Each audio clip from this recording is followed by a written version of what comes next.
Le Seigneur soit avec vous. Évangile de Jésus-Christ selon saint Jean.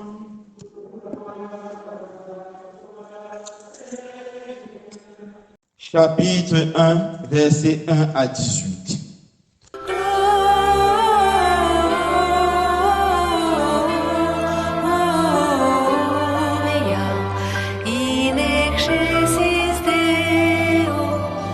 Au commencement était le Verbe, et le Verbe était auprès de Dieu, et le Verbe était Dieu. C'est par lui que tout est venu à l'existence, et rien de ce qui s'est fait ne s'est fait sans lui. En lui était la vie, et la vie était la lumière des hommes. La lumière brille dans les ténèbres, et les ténèbres ne l'ont pas arrêté. Le Verbe était la vraie lumière qui éclaire tout homme en venant dans le monde. Il était dans le monde, et le monde était venu par lui à l'existence. Mais le monde ne l'a pas reconnu. Il est venu chez lui, et les siens ne l'ont pas reçu. Mais à tous ceux qui l'ont reçu, il a donné le pouvoir de devenir enfants de Dieu, eux qui croient en son nom. Ils ne sont pas nés du sang, ni d'une volonté charnelle, ni d'une volonté d'homme. Ils sont nés de Dieu. Et le Verbe s'est fait chair, et il a habité parmi nous, et nous avons vu sa gloire. Gloire qu'il tire de son Père, comme Fils unique, plein de grâce et de vérité. Acclamons la parole de Dieu.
Joyeux Noël! Joyeux Noël! Frères et sœurs bien-aimés, nous sommes rassemblés aujourd'hui pour célébrer la nativité de notre Seigneur Jésus. C'est pour ça que nous sommes dans la joie. Et nous avons raison d'être dans la joie. Oui, il y a 2000 ans, dans un petit village abandonné de la Judée, nous est né un petit enfant, le Sauveur, le Messie, Jésus. Et c'est pour cela que nous sommes là, pour rendre grâce et célébrer. Dans l'évangile que nous avons écouté, Saint Jean nous dit, au commencement était le Verbe, la parole de Dieu. Avant que tout ce qui a été créé n'existe, Jésus était déjà là, éternellement avec son Père et l'Esprit Saint. Et c'est par Jésus que le Père a créé tout le monde. Le ciel, la terre, le soleil, les astres. Mais quand le temps était accompli, Jésus est venu dans le monde. Dieu l'a envoyé dans le monde pour qu'il vienne sauver tous les hommes.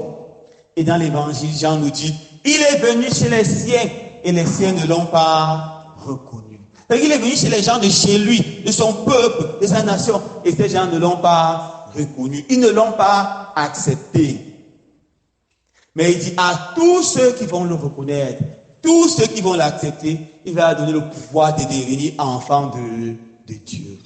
La fête de Noël, mes frères et sœurs bien-aimés, c'est la fête de l'acceptation de Jésus. La fête de Noël doit être célébrée, pas seulement dans la nourriture, dans la boisson. C'est bien, il faut bien manger, bien boire parce que nous sommes heureux. Mais elle doit être célébrée premièrement dans l'accueil de l'enfant Jésus. Le pape François en 2016 a envoyé un message très beau à l'église pour parler de la fête de Noël. Le pape dit, Noël, c'est toi. Quand tu décides de renaître chaque jour et de laisser Dieu pénétrer dans ton cœur. Noël, c'est quand tu décides chaque jour de laisser Dieu pénétrer dans ton cœur. Voilà Noël. Et accueillir l'enfant Jésus, c'est justement laisser qu'il pénètre dans ton cœur. Et la tradition de Noël est accompagnée de beaucoup de symboles. Le premier symbole, c'est le sapin. Regardez le sapin. En Europe, là-bas, pendant l'hiver, il fait tellement froid. Souvent, ils sont à moins 0, moins 5 dans certains pays, moins 30. Pendant l'hiver, tous les arbres perdent leurs feuilles, ils sèchent. Il y a un arbre qui reste fort, c'est le sapin. Quand on choisit le sapin de Noël, c'est pour dire que nous devons être enracinés au sol, même devant les moments difficiles. C'est pour ça que le pape dit, le sapin de Noël, c'est toi, quand tu résistes vigoureusement au vent et aux obstacles de la vie. Est-ce qu'il y a une vie sans problème, sans difficulté, sans obstacle, sans échec? Mais en devant les yeux, on ne doit pas baisser les bras, nous décourager. Tu es le sapin de Noël. Quand tu résistes devant les épreuves, tu restes attaché au Seigneur, ferme dans ta foi. La décoration de Noël. Est-ce qu'on peut faire Noël sans décorer? Regardez comment l'église est décorée. Regardez comment notre crèche est décorée. Est-ce qu'on peut célébrer Noël sans la décoration? La décoration a pour but de nous rendre heureux, non? Rendre joyeux, rendre la salle et l'atmosphère jolie. Et le pape nous dit, la décoration de Noël, c'est toi. Quand tes vertus sont la couleur qui orne ta vie. Quand tes bonnes manières, tes bonnes qualités ornent ta vie, ornent la vie des autres. Quand tu es quelqu'un gentil, quelqu'un respectueux, quelqu'un aimable, quelqu'un humble, quelqu'un adorable, tu es la décoration de Noël. Qui ici va s'engager à devenir la décoration de Noël pour ses frères et sœurs, ses amis, tous ceux qu'il va rencontrer? Noël aussi, c'est la cloche qui sonne pour nous appeler à chanter, à exulter à minuit. La cloche qui sonne Noël, c'est toi qui m'écoutes quand tu invites les autres à se rassembler et à être unis, à prier ensemble. Nous devons être la cloche de Noël dans nos maisons. La cloche de Noël, c'est celui qui appelle les autres à la prière. C'est celui qui rappelle mes amis, papa, maman, mes frères et sœurs, il est 20h. Mettons-nous et prions. Là, tu es la cloche de Noël. La cloche de Noël, c'est celui qui rappelle les autres avant de manger. Et prions, bénissons le repas. Quand tu fais cela, tu es la cloche de Noël. Tu rappelles aux gens la prière. Tu es aussi la lumière de Noël. La lumière de Noël. Est-ce qu'on peut avoir une belle décoration sans les jeux de lumière, les guirlandes, la lumière? Jésus avait dit que la lumière du monde. Mais toi qui m'écoutes, tu es aussi la lumière de Noël. Quand tu éclaires de ta présence le chemin des autres par ta bonté, par ta patience, par ta joie et ta générosité. Oui, mes frères et sœurs bien-aimés, tu es la lumière de Noël quand tu éclaires la vie de tes autres. Que c'est beau de vivre avec quelqu'un qui est bon, qui a un bon cœur. Que c'est beau dans une famille quand la mère est une maman bonne, qui ne fait pas de discrimination entre les enfants. Que c'est bon d'avoir un responsable qui est bon, qui a un bon cœur, qui est patient, qui s'efforce à aider les autres. Et que c'est merveilleux de voir des gens qui ont la joie, qui sont généreux. C'est ça la lumière de Noël. Nous devons être la lumière de Noël pour tous ceux que nous avons rencontrés ce jour et tous les autres jours de notre vie.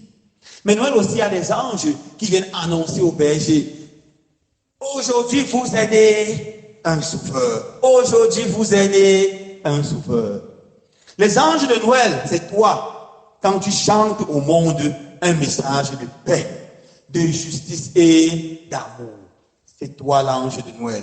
Quand tu annonces aux gens la paix, surtout en ce monde où il y a tellement de guerres, tellement de divisions, dans nos familles, tellement de divisions, dans nos sociétés, tellement de divisions, même dans nos communautés paroissiales, tellement de divisions.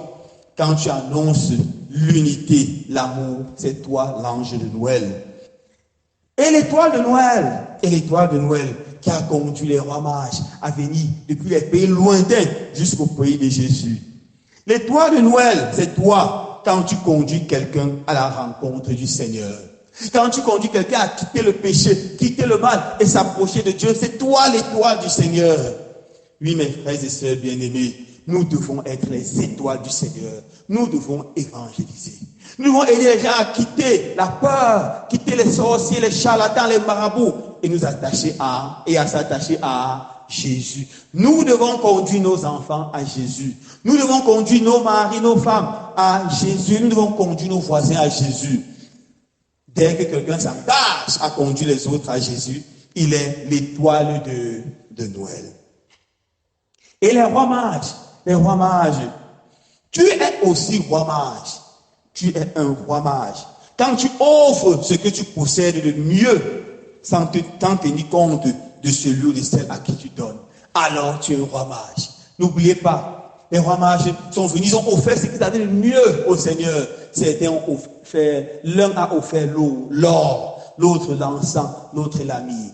Tu es Noël quand tu offres ce que tu as de mieux au Seigneur. Et le Seigneur là peut être un pauvre sur ton chemin. Le Seigneur là peut être un enfant qui n'a rien à manger pendant la fête de Noël. Le Seigneur là peut être quelqu'un qui n'a pas d'argent pour se soigner. Ça peut être ton propre père ou ta propre mère que tu as négligé depuis longtemps. Tu es roi mage quand tu donnes généreusement. Et tu es alors vraiment roi mage quand tu donnes ton cœur à Dieu. Tu donnes toute ta vie. Alors toi aussi tu es roi mage. J'espère que nous allons tous nous engager ce Noël à être roi mage. Et la musique de Noël, ce qui caractérise Noël, c'est la musique. Je me rappelle quand j'étais petit, j'aimais tellement la fête de Noël à cause des beaux chants. Ring the bell, ring the bell. Il y avait tellement de beaux chants qui passaient à la radio, à l'église. La musique de Noël, c'est parmi les musiques les plus belles de l'église. Mais la musique de Noël, c'est toi quand tu conquiers l'harmonie qui est en toi-même. La musique de Noël, c'est quand tu réussis à harmoniser ton cœur, tu harmonises tous tes sentiments pour servir le Seigneur. Quand tu vis dans la paix avec ton Dieu, alors tu es la musique de Noël.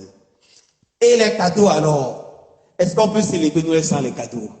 Beaucoup de gens, les enfants se disent, mon père, mon cadeau, le cadeau de Noël.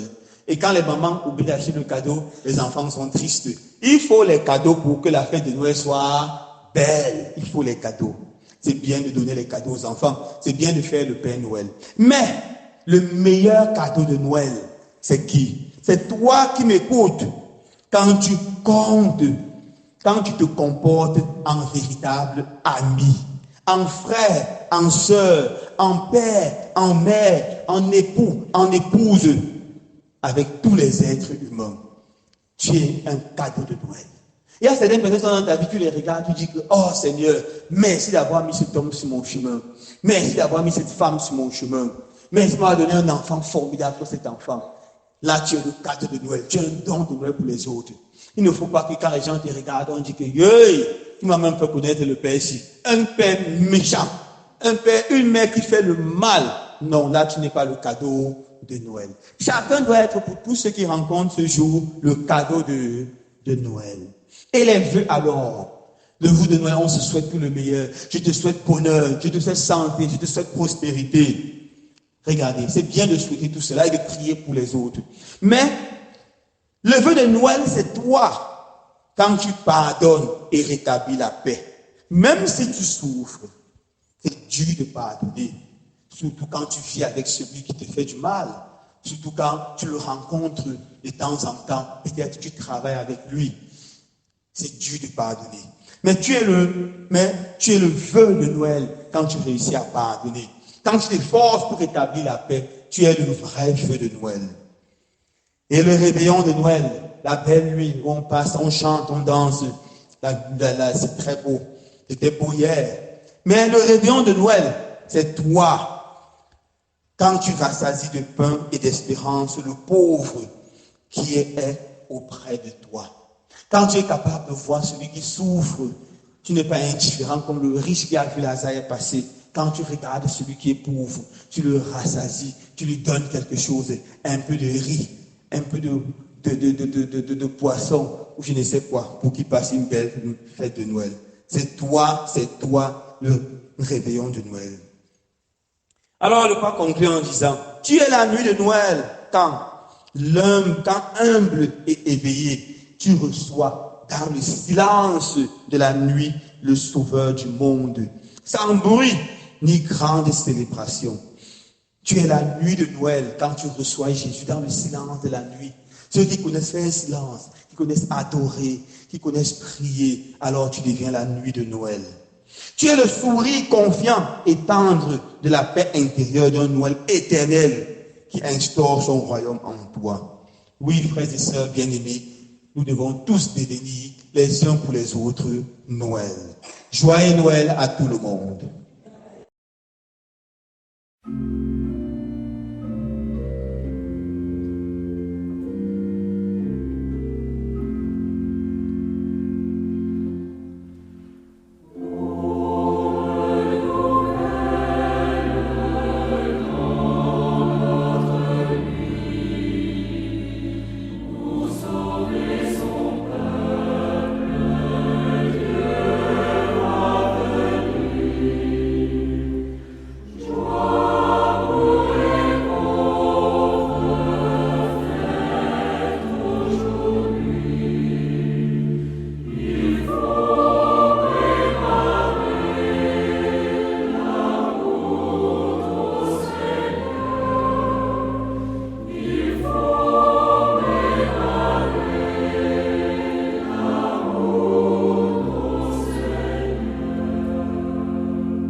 Et